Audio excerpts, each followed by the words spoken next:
We're talking to Coach Joe Gilliam from Tennessee State University. And of course, Coach, you were giving us so much extraordinary information before we ended that first segment. Let's allow you to simply pick up where you left off. Well, when Dr. Davis brought us here, and he explained this to us, his vision for Tennessee State was for Tennessee A&I at the time, was for Tennessee A&I to enter the Missouri Valley Conference. Now, the name of that today has changed, but he thought that was the conference that best suited Tennessee A&I, and he was right.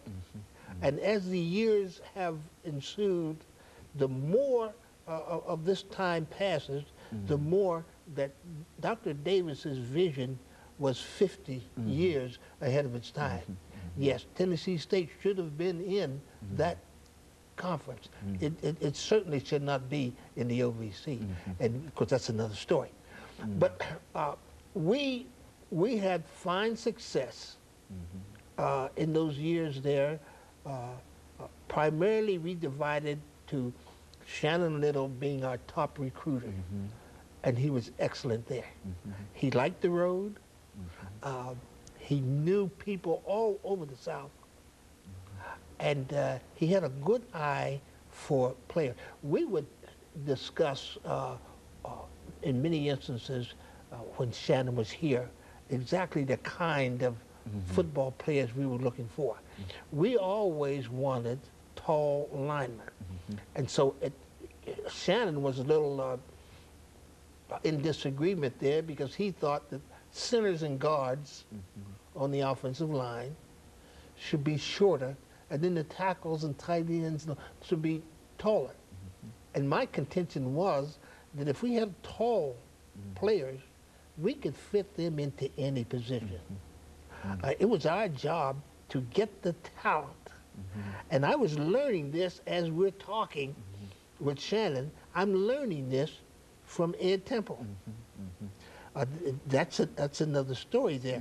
But at this point, when I discovered Doctor, here I am at Tennessee A&I, and I'm a colleague of what the world felt arguably was one of the best women's track coaches in the world. And he was my colleague. And to me, that was just an ideal situation for me to learn, because the way I viewed it was that